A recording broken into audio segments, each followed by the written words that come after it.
مفتی طارق مسعود special. صدقات و خیرات اللہ کو خوش کرنے کے لیے صدقے میں کیا، کسی کو راشن دے دیں، کسی کو پیسے دے دیں، بکروں کو صدقے کی بھینٹ مت چڑھائیں، یہ پیغمبر کی تعلیمات نہیں ہے۔ اسلام میں صدقے کے بکرے کا کوئی تصور نہیں ہے۔ اس پہ لوگ پھر مجھ پہ توپے لے کے چڑھ جاتے ہیں، لو صدقے کے بکرے کا انکار کر دیا۔ بھائی صدقہ ہے، بکرا کہاں سے لے آئے آپ؟ اس میں بکرے کا کانسیپٹ کیا ہے یہ ذہن میں رکھیں۔ لوگ یہ سمجھتے ہیں کہ جانور کا خون بہنے سے بلائیں ٹلتی ہیں، یہ آپ نے اپنی طرف سے نکال لیا ہے۔ جانور کا خون بہنے سے بلائیں ٹلنے کا اسلام نے یہ نہیں کہا۔ بکرا تو ٹل گیا، بلاؤں کا نہیں پتا ہمیں۔ ہمارے حضرت فرمایا کرتے تھے جو بکرے کاٹتے ہیں نا اپنے مریض کے لیے کہ اس کو شفا مل جائے، ہم بکرا کاٹ رہے ہیں، تو فرمایا کہ جو فرشتہ بکرے کی جان لیتا ہے وہی اسی مریض کی جان بھی لے کے چلے جاتا ہے۔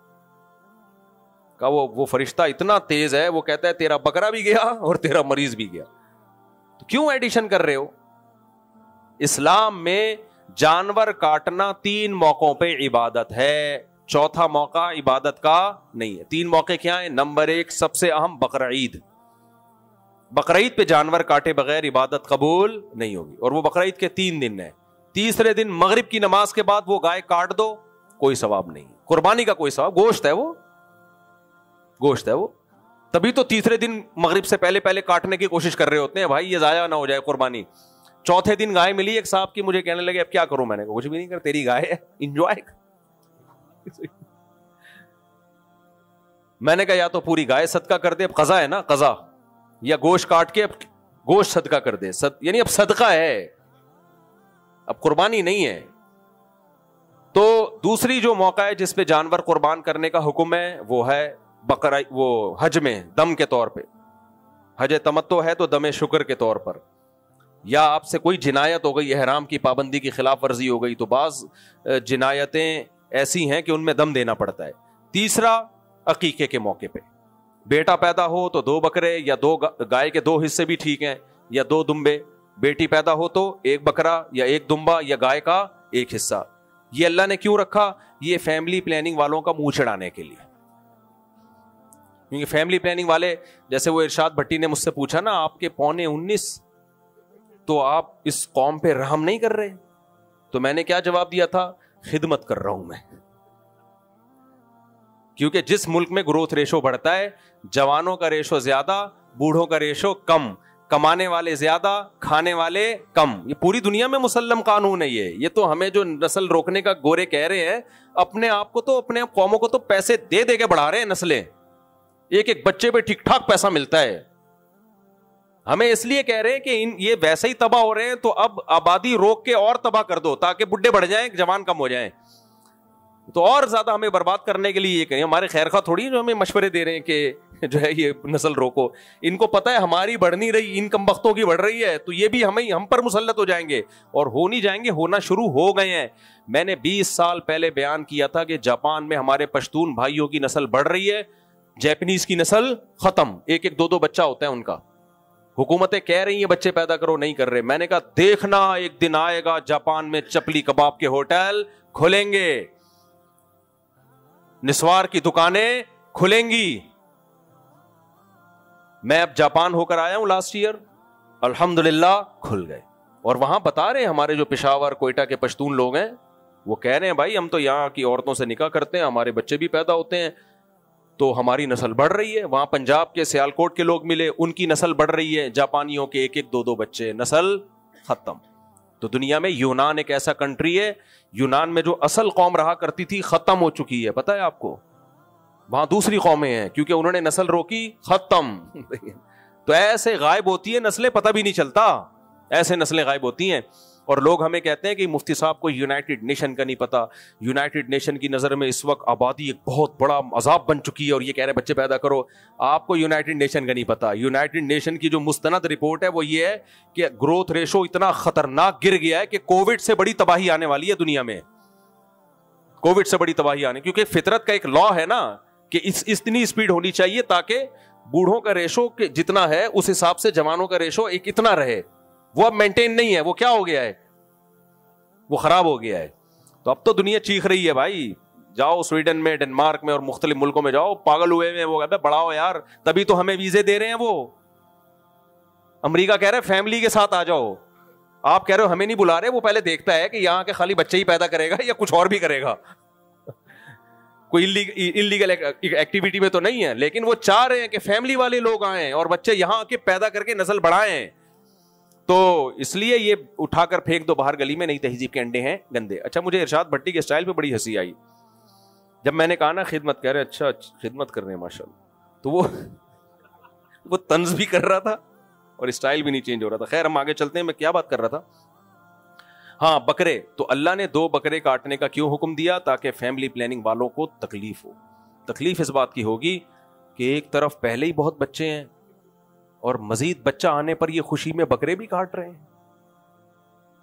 دیکھو 2 چیزیں اللہ نے رکھی ہیں بچے زیادہ ہونے پر, 2 اللہ نے شکرانے رکھے ہیں باپ کے اوپر, 2 شکرانے. ایک, ہر بچے پہ بکرا کٹے گا, شکرانہ ہے, یہ جرمانہ نہیں. اگر جرمانہ ہوتا تو اس کا گوشت کھانے کی اجازت نہ ہوتی. ہم بقرعید جب ہم حج میں ہوتے ہیں اور احرام میں ہم سے کوئی گناہ ہو جاتا ہے, جنایت کا مطلب احرام کی پابندی کی خلاف ورزی ہو گئی, تو بکرا کاٹنے کا حکم ہے, اس کا گوشت کھانے کی اجازت نہیں ہے کیونکہ وہ جرمانہ ہے, شکرانہ نہیں ہے. ایک ہی سفر میں آپ حج بھی کرو عمرہ بھی کرو, حج تمتع, یہ شکرانہ ہے, تو اس میں جو بکرا کاٹو گے اس کا گوشت کھانے کی اجازت. جرمانے والے بکرے کا گوشت نہیں کھایا جاتا, شکرانے والے بکرے کا گوشت کھایا جاتا ہے. بقرعید میں ہم شکرانے کے طور پر جانور کاٹتے ہیں, جرمانے کے طور پہ نہیں, کیونکہ عید کے دن جرمانے نہیں لگتے اللہ کی طرف سے, پھر یہ عید کیسی ہوئی, شکرانے ہوتے ہیں, اس لیے اللہ نے کہا کاٹو کھاؤ, ٹھیک ہے نا. ٹکے بن رہے ہوتے ہیں رات کو, دیکھو کیا حلیم کی دیگیں وہ محرم کے اس سے بن رہی ہوتی ہیں بقرعید کے گوشت سے. تو اسی طرح جب بچہ پیدا ہوتا ہے تو عقیقے کا گوشت خود بھی کھاتے ہیں کہ نہیں کھاتے. تو اس سے پتہ چلا یہ جرمانہ نہیں ہے کہ تمہارے 19 کیوں ہو گئے, 18واں کیوں ہو گیا, پینلٹی ہے نا. اللہ کہتے ہیں ویل ڈن, زبردست. شکرانہ کیا ہے؟ اللہ نے تمہیں اولاد کی نعمت دی, بیٹی ملی ہے تو 1 بکرا کاٹ, بیٹا ملا ہے تو 2 بکرے کاٹ, خود بھی کھا پبلک کو بھی کھلا. تو یہ شکرانہ ہے. اسی طرح عید الفطر میں دیکھ لو, ابھی عید آنے والی ہے نا, عید الفطر میں دیکھ لو, عید الفطر میں فطرانہ جتنے بچے زیادہ ہوں گے اتنا فطرانہ زیادہ. 19 کو ضرب دینا پڑے گا, 19 کو 2.25 کلو گندم سے ضرب دینا پڑے گا آپ. عید کے دن جرمانہ ہوگا, یہ شکرانہ ہوگا, یہ بھی شکرانہ ہے. تو جس کی بچے جتنے زیادہ اس پہ شکرانہ اتنا زیادہ. اور علماء فقہا لکھتے ہیں کس بات کا شکرانہ ہے؟ یہ اس بات کا شکرانہ کہ اللہ آپ کے ذریعے اتنے افراد کو کھلا رہا ہے. اللہ کو کھلانے والا پسند, کھانے والا بالکل بھی پسند نہیں ہے. کہ تمہارے ذریعے سے اللہ اپنی مخلوق کو کھلا رہا ہے تو باپ پر لازم ہے کہ وہ دے, یہ ماں پہ لازم نہیں ہے, باپ پہ ہے. حالانکہ کھلاتی تو ماں بھی ہے, خرچہ کس کا ہو رہا ہے؟ باپ کا. اس لیے اللہ کہہ رہا ہے تیرا باپ بھی کھلائے گا. تو اس لیے بھائی میں فیملی پلاننگ کو اس لیے مانتا کہ فیملی پلاننگ اور اسلام ایک دوسرے سے کیا ہے, 180 ڈگری پر ہیں. تو یا تو اسلام چھوڑ دو بھائی, پورے گوروں کی طرح کھسک جاؤ ادھر ہی, ان کے تو ہو ہی نہیں رہا, ایک بھی نہیں ہوتا, وہ بھی پتہ نہیں چلتا, ہونے کے بعد کنفیوز ہوتے ہیں اسی کا ہی ہے یا اس میں بھی کوئی گڑبڑ ہو گئی ہے. تو ہم تو مسلمان ہیں بھائی, بڑا خاندان, خوشحال خاندان. کوئی غربت آ بھی جائے, خدا نخواستہ کھانے پینے کی کمی بھی آ جائے, تو بھائی اللہ تعالیٰ کبھی آزمائش میں ڈالتا ہے, کبھی پیٹ بھر کے کھلاتا ہے. نبی نے کیا فرمایا کہ میں چاہتا ہوں ایک دن پیٹ بھر کے کھاؤں, ایک دن بھوکا سوؤں. جب بھوکا سوؤں گا صبر کا ثواب, پیٹ بھرے گا شکر کا ثواب. ویسے تو اللہ دیتا ہے چپڑ پھاڑ کے روزی, لیکن اگر کوئی آزمائش آئے تو یہ تھوڑی, یہ دنیا تو مسافر خانہ ہے. تو اللہ کی طرف توجہ. باقی اس پہ میں بہت سارے اشکالات ہوتے ہیں, تعلیم کیسے ہوگی, تربیت کیسی, ان کے جوابات دے چکا ہوں. اگر میں ابھی فیملی پلاننگ کو بدنام کرنے میں لگ گیا نا تو پھر یہ صورت رہ جائے گی. ان کو بھگو کے میں لگاتا ہوں. اور ان کی اپنی زندگی دیکھ لو بیچاریوں, بڑھیاں جب ہوتی ہیں نا فیملی پلاننگ والی, جو لوگوں عورتوں کو خراب کر رہی ہوتی ہیں, خود بڑھاپے میں ان کی حالت پہ ترس آتا ہے. کوئی خاندان نہیں ہوتا, کوئی پریوار نہیں ہوتا. تو اللہ نے ہمیں حکم دیا. ہاں جانور کاٹنے کی بات کر رہا تھا, تو صرف عقیقے میں اور بقرعید میں اور حج میں, باقی جانور کاٹنا کوئی عبادت بولو نہیں. ہاں ایک سوال پیدا ہوتا ہے کہ بھائی اگر ہم غریب کو گوشت کھلانا چاہتے ہیں تو کیا جا رہا ہے, بکرا کاٹ کے کھلا دینا. اس کا جواب 20 دفعہ دے چکا ہوں. بھائی پھر بڑا گوشت کھلاؤ نا غریب کو, وہ سستا ہوگا, زیادہ ہوگا. اول تو گوشت کے پیسے دے دو, اس کو گوشت ہی کیوں کھلا رہے ہو؟ راشن دے دو, راشن دے دو نا. یہ کیسا غریب ہے جو کہہ رہا ہے باقی تو سب پیٹ میرا بھرا ہوا ہے اور کھانے پینے کو بھی بہت ہے, فل ہوں, لیکن بکرا بہت دنوں سے نہیں کھایا میں نے. یہ غریب ہے. بکرے آج کل مالدار لوگ کھانے سے پہلے سوچتے ہیں, ایک ایک بوٹی گنتے ہیں مالدار آدمی کے, بھائی اتنا مہنگا ہو گیا بکرے کا گوشت, تو بوٹی کو دیکھ رہے ہوتے ہیں, ایک بوٹی اتنے کی پڑے گی.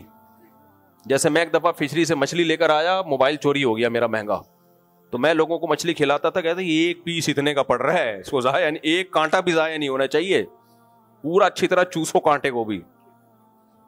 تو اتنا مہنگا بکرے کا گوشت ہے غریب کو. اور اگر بکرا ہی کھلانا ہے, آپ کہہ رہے ہو نہیں غریب بکرا کھائے, تو خرید کے کھلانا سستا پڑتا ہے, کاٹ کے کھلانا مہنگا پڑتا ہے. لیکن آپ کی گوٹ آ کے وہیں اٹک گئی ہے, بکرا خرید کے ذبح کرنا ہے, اس کا مطلب صدقہ مقصد نہیں ہے, بکرا کاٹنا مقصد ہے.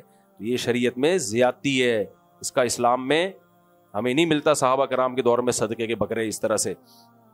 تو یہ ساری چیزیں, اور اس کا ایک نقصان کیا ہے, ایک تو غلط عقیدے کی ترویج, دوسرا نقصان بکرے مہنگے ہو رہے ہیں. اس سے بکرے کیا ہو رہے ہیں؟ وہی بات ہے, فطرت آپ کے جذبات کی وجہ سے اپنا قانون تھوڑی چینج کرے گی. فطرت نے, نیچر نے جو لا رکھا ہے, اتنے بکرے ہر سال پیدا ہوں گے, تو وہ تو اتنے ہی پیدا ہوں گے. آپ نے دے دنادن کاٹ کاٹ کے ایسے پورے سال کھلانا شروع کر دیا, اس میں کتنے ضائع ہوتے ہیں. غریب کو آپ اتنے پیسے دے دیتے, وہ 6 خاندان پل جاتے اس میں بکرے کی قیمت میں, یعنی ان کو راشن مل جاتا. پلنے کا مطلب یہ, آپ نے ایک ہی کو اتنا کچھ کر دیا یا 4 میں بانٹ دیا وہ. تو یہ غلط نظریہ ہے. ایک تو یہ نقصان کہ غلط عقیدہ, دوسرا اس سے بکروں کی قیمتیں کیا ہو رہی ہیں, بڑھ رہی ہیں. اور پھر بکرے دیکھو, پنجروں میں اتنے اتنے بکرے, ان پہ صدقہ کرنے کا دل چاہتا ہے. میں نے تو کئی دفعہ سوچا یار یہ صدقے کے بکرے کو پہلے خود تو ہم صدقہ کریں, 5 روپے کی لوسن ہی کھلا دے یار اس کو تو اس لیے صدقہ دیا کرو, پیسے دو اور کھانا کھلا دو, کسی کو راشن ڈال دو اس کے گھر میں. اور غریب لڑکیوں کو جہیز, اگر اس کی شادی اس کے بغیر نہیں ہو رہی ہے تو چلو جہیز بنا کے دے دو. جو بیان میں بیٹھتے ہیں ان کو آئس کریم کھلا دو. خیر یہ تو میں مذاق کر رہا ہوں. تو اللہ کو راضی کرنے کے لیے کیا ہے؟ نماز ہے, روزہ ہے, نفلی روزے رکھیں زیادہ سے زیادہ. یہ جو آیت ہے نا, قرآن کہہ رہا ہے کہ وَلْتَنْظُرْ نَفْسٌ مَا قَدَّمَتْ لِغَدٍ, کل کے لیے کیا تیاری کر رہے ہو یہ دیکھو. تو کل کی تیاری سمجھ میں آ گئی, نوافل زیادہ پڑھنے ہیں اللہ کو خوش کرنے کے لیے, حج کرنا ہے, عمرہ کرنا ہے, اور نفلی روزوں کا بھی معمول بنائے. پیر جمعرات کا روزہ, ایام 20 کا روزہ, رمضان کے بعد روزے ایک دم شارٹ کر دینا بھی ٹھیک نہیں ہے. شوال کے 6 روزے ہیں, جتنی اللہ جس کو توفیق دے. ایک طریقہ یہ بھی ہے کہ کوئی دن متعین نہ کریں, جب موڈ ہو روزہ رکھ لیا, یہ بھی ایک طریقہ ہے. جب موڈ ہو, آج ہمارا روزہ ہے. میں تو ایسے ہی رکھتا ہوں کہ مجھے اندازہ ہوتا ہے بھائی کل میں فارغ ہوں, چھٹی بھی ہے, آرام سے چلو بھائی. ہمیشہ نہیں, لیکن جب اللہ توفیق دے چلو جی روزہ. یہ بھی ٹھیک ہے روزہ رکھنے کا, یہ بھی طریقہ. نہ رکھنے سے بہتر ہے کسی نہ کسی طریقے سے رکھ لے. تو دوسرا, مخلوق کو خوش کرنا, یہ والی نیکی بھی کرے. اللہ نے کہا نا آگے نیکیاں بھیجو, اس آیت میں کہا نا, عبداللہ ابن مبارک کا معمول تھا کبھی فارغ نہیں بیٹھتے, جب فارغ ہوتے نا 2 رکعت نفل پڑھ لیتے. اور ان کا شعر ہے اغتنم رکعتین زلفا الی اللہ ان کنت فارغا مستریحا, کہ اگر تو فارغ ہے تو 2 رکعتوں کو بھی غنیمت سمجھ. میں نے اپنے شیخ حضرت مفتی رشید احمد صاحب کو بھی دیکھا, دارالعلوم کورنگی میں گئے, حضرت مفتی تقی صاحب کے ساتھ کوئی علمی بحث تھی, تو میٹنگ شروع ہونے میں ٹائم تھا, تو ہم نے دیکھا حضرت کھڑے ہو گئے, نفل کی نیت باندھ لی. ہم نے کہا یار یہ ہوتے ہیں اللہ والے لوگ, صحیح ہے نا, کہ ابھی ٹائم ہے اور کوئی کام نہیں ہے تو بھائی فارغ اس وقت کو ضائع کیوں کریں, کیا پڑھ لیں, نفل پڑھ لیں, اس میں نماز پڑھ لیں. اب آپ پہلی صف میں آ کے بیٹھ جاتے ہیں, ٹائم ہے تو بھائی سنتیں پڑھ لو, نماز پڑھ لو, تلاوت کر لو. کیا ہوتا ہے, غیبتیں وہیں سے شروع. فارغ بیٹھے ہیں, ابے یہ دیکھا ہے کمیٹی والوں کو دیکھ, کمیٹی والوں کو دیکھ کیا کر رہے ہیں. فارغ ہو گئے تو یہی کام ہوگا. تو یہ ساری نیکیاں ہم نے کرنی ہے. تلاوت کتنی بڑی فضیلت ہے, کتنی بڑی فضیلت ہے تلاوت کی. ایک حرف حدیث میں آتا ہے جو قرآن کا پڑھتا ہے, تلاوت کرتا ہے, 10 نیکیوں کا ثواب ہے. اور یہ بغیر سمجھے پڑھنے پر ہے. سمجھ کے پڑھنا تو اور اچھی بات ہے, لیکن جس کو سمجھ کے نہیں پڑھنا آتا تو یہ نہیں کہ بغیر سمجھے پڑھنے کا کوئی فائدہ نہیں ہے. کیونکہ حدیث میں مثال دی ہے الف لام میم کی, جو حروف مقطعات میں سے ہے, جس کا مطلب اللہ کے سوا کسی کو معلوم ہی نہیں ہے. حضرت مولانا اشرف علی تھانوی نے فرمایا نبی نے مثال وہ دی جس کا مطلب کسی کو نہیں پتا. اس مثال میں یہ مضمون چھپا ہوا ہے کہ بغیر سمجھے پڑھنے میں 10 نیکیاں ملتی ہیں ایک حرف. تو الف لام میم پڑھنے میں کتنی نیکیاں؟ 30. اور رمضان میں یہ ثواب اور زیادہ بڑھ جاتا ہے, اور باوضو پڑھنے میں اور زیادہ بڑھ جاتا ہے, اور نماز میں پڑھنے میں اور زیادہ بڑھ جاتا ہے, اور تراویح میں پڑھنے میں اور زیادہ بڑھ جاتا ہے, اور مقدس رات ہو تو اور زیادہ بڑھ جاتا ہے. تو پورے سال رمضان یعنی قرآن کی تلاوت کا معمول بنانا چاہیے. میں مخلوق کے حقوق کی طرف آتا ہوں. مخلوق کے حقوق میں کیا ہے؟ صدقہ خیرات, ہدیے دیا کریں اپنے رشتہ داروں کو, پیسے دیا کریں. کوئی بیوہ بہن ہے, کوئی مالدار ہو, آپ کے غریب رشتہ دار ہیں, بھائی چپکے سے پیسے پکڑاؤ, چپکے سے بھی دکھا کے بھی. قرآن میں جہاں چپکے سے دینے کا حکم وہاں دکھا کے دینے کا بھی, دکھا کے دینے کو بھی بہت فوکس کیا قرآن نے. وجہ کیا ہے؟ اس سے ترغیب ہوگی. اپنے بچوں کو بتاؤ میں یہ پیسے دے رہا ہوں تاکہ بچوں کو بھی ترغیب ہو. باپ کو چاہیے اپنی بہن کو بچوں کے سامنے دے تاکہ بچے بڑے ہوں تو آپ کی بیٹیوں پہ بولو نا خرچ کریں. آپ کسی بڑے بزرگ کو ہدیہ دیتے ہیں اپنے بچوں کے سامنے دیں تاکہ بچے بھی علماء کو, جو بھی بزرگان, میں کھاتا پیتا آدمی ہوں, میں مثال دے رہا ہوں, سیکھیں ان کو ہدیہ دینا, گفٹ دینا سیکھیں. اپنے بچوں کے سامنے بڑوں کا احترام کریں تاکہ بچے بھی آپ سے احترام سیکھیں. کوئی بچہ علماء کے خلاف بات کر رہا ہے, بیٹا علماء کو برا بھلا نہیں کہتے, ورنہ بچے نے ایک دفعہ بزرگوں کے خلاف زبان کھول لی نا, وہ تمہارا بھی نہیں رہے گا. وہ کہے گا بزرگ, جب بزرگ کوئی شاہی نہیں ہے تو ابا تو پھر کوئی سرے سے شاہی نہیں. وہ کہے گا جب بابے کوئی شاہی نہیں ہے تو پھر تو میرا بابا کون سی کوئی چیز ہے. وہ یہاں تک پہنچے گا. وہ تو تمیز سکھاؤ ان کو, صدقہ خیرات سکھاؤ. ہمارے حضرت فرمایا کرتے تھے فقیر کو بھی جب پیسے دینے ہوں بچے کے ہاتھ میں رکھ کے دو, بیٹا یہ جا کے پیسے کھلاؤ. سمجھتے ہو کہ نہیں سمجھتے؟ تو ان سے صدقے کروایا کرو, گلک نہیں بنوایا کرو اس سے جمع کر, ابھی سے ہوس پیدا ہوگی. تو بولے صدقہ کیا کرو. تو یہ نیکی. اور نبی نے کیا فرمایا, کتنی زبردست تعلیمات ہیں. فرمایا کچھ بھی نہیں ہے نا, اگر اللہ کی مخلوق پہ خرچ کرنے کے لیے کچھ بھی نہیں ہے, خود غریب ہو, فرمایا اتقوا النار ولو بشق تمرہ, جہنم کی آگ سے بچنے کی کوشش کرو چاہے آدھی کھجور کے ذریعے ہی کیوں نہ ہو. اللہ اس میں بھی جان ڈال دے گا, برکت ڈال دے گا. آدھی کھجور تو ہر آدمی صدقہ کر سکتا ہے نا, وہ کسی کو پکڑا دی. اللہ کو عورت کی پاک دامنی پسند نہیں, بہت زیادہ پسند ہے. عورت اللہ کو کیسی پسند ہے؟ باپ کے گھر میں ہو, بھائیوں کے چھاؤں میں ہو, اور وہاں سے رخصت ہو کے شوہر کے پاس جائے, پھر شوہر سے محبت کرے, بس شوہر کے علاوہ کوئی مرد اس کی زندگی میں نہ ہو. آج سارے کلچر کی ایسی کی تیسی, بس ایجوکیشن ایجوکیشن ایجوکیشن. وہی بات بار بار لوٹاؤں گا, ایجوکیشن کے ہم خلاف نہیں ہیں. پردہ, عفت, پاک دامنی یہ پہلے ہے, ایجوکیشن بعد میں. اس کو فوکس کرو بھائی. پردہ کر کے بھی پڑھ سکتی ہے, نیک بن کے بھی پڑھ سکتی ہے, غیر مردوں سے تعلق قائم کیے بغیر بھی پڑھ سکتی ہے. تو یونیورسٹیوں کے عذاب سے بچاؤ اپنی بچیوں کو. اگر پڑھا رہے ہیں تو پھر نگرانی کرو بھائی. اور میں تو اب اس پہ آ گیا ہوں, ہوم اسکولنگ کی طرف آؤ. میرے سامنے بہت سارے واقعات آ گئے ہیں. ہوم اسکولنگ کر کے بہت کچھ بچیوں نے بھی پڑھا ہے. امریکہ اس طرف جا رہا ہے, وہاں گورے کر رہے ہیں ایسا, وہ وہاں گورے. میں امریکہ میں گیا, وہاں جو ان کی ایک اسٹیٹ ہے بڑی مشہور, لاس اینجلس, وہاں ایک مولانا صاحب ملے, اتنی بڑی داڑھی ٹوپی, بڑے نیک پرہیزگار, اتنی ڈگریاں ان کے پاس. میں نے کہا بھائی صاحب اتنے پڑھے لکھے؟ کہہ رہے ہم, میرے والدین جب یہاں مائگریٹ کر کے آئے, انہوں نے بولا ہم امریکہ میں اسکول میں پڑھائیں گے تو پھر مکس گیدرنگ اور ہومو سیکسولیٹی سب بڑے مسائل ہوتے ہیں, تو ہوم اسکولنگ کروائی ہے. تو ہوم اسکولنگ کے کر کے سب اپنا ادارہ کھول لیا انہوں نے. صحیح ہے نا بھائی, سب کچھ ہو سکتا ہے. یہ یونیورسٹیوں کا جو ایک دماغ میں آپ کے سحر آ گیا ہے نا, اس کو نکالو, تعلیم کو فوکس کرو. ہاں اگر کوئی یونیورسٹی آپ کے علم میں ہے جہاں مکس گیدرنگ نہیں ہے, جیسے جامع رشید ابو الغزالی یونیورسٹی بنا رہا ہے, یا اور کسی دینی, بہت سے علماء نے اور بھی بنائی ہوئی ہیں, تو پھر ٹھیک ہے, ہمیں کوئی اعتراض نہیں. لیکن وہاں بھی خراب ہونے کا خطرہ ہوتا ہے. کیوں ہوتا ہے؟ کلاس فیلو خراب کر دیتے ہیں. ایسی کمپلین اسلامک اسکولوں کی آئی ہیں کہ جو کلاس فیلو ہے نا, وہ موبائل میں کلاس اپنے دوست کو فحش چیزیں دکھا رہا ہے. کیونکہ اسلامک اسکولوں میں نگرانی تو ہوتی ہے, لیکن آپ کے جتنے بچے ہیں وہ تھوڑی اسلامی گھرانوں سے آئے ہوئے ہوتے ہیں. کس نے اپنے چرسیوں نے بھی بھیجا ہوا ہوتا ہے اپنے بچوں کو, وہاں چرس بانٹ رہے ہوتے ہیں, چرس شیئر کر رہے ہوتے ہیں ایک دوسرے کے ساتھ, ٹھیک ہے نا. تو وہ اسکول کا قصور نہیں ہوتا لیکن کلاس فیلو ہے. بچہ جب تک ایک خاص عمر تک نہ پہنچ جائے میری رائے بہن بھائیوں میں کھیلے, کزنوں میں کھیلے, اور گلی محلے کے ان دوستوں میں جن پہ کی آپ نگرانی کر رہے ہیں. اسکول میں آپ نگرانی بولو نہیں کر سکتے, وہاں جا کے کیا کر رہا ہے کچھ نہیں پتا. تو مجبوری کے احکام الگ ہیں لیکن فوکس کس کو کرو, ہوم اسکولنگ. اور اس کے لیے میں آپ کو ایک لنک دے دیتا ہوں. ڈاکٹر ذیشان صاحب ہیں جو القادر یونیورسٹی کے ڈین بھی تھے اور اب تو وہ بھی تھے, سمجھ رہے ہیں نا, ہر چیز کیا ہو گئی ہے اب تھے ہو گئی ہے.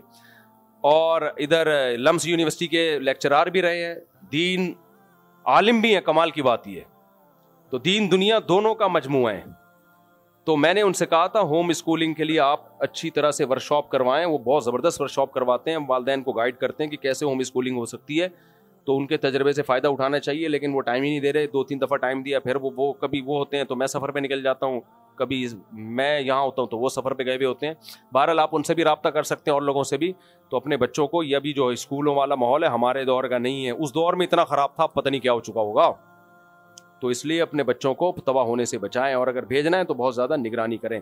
اللہ تعالیٰ عمل کی توفیق عطا فرمائے.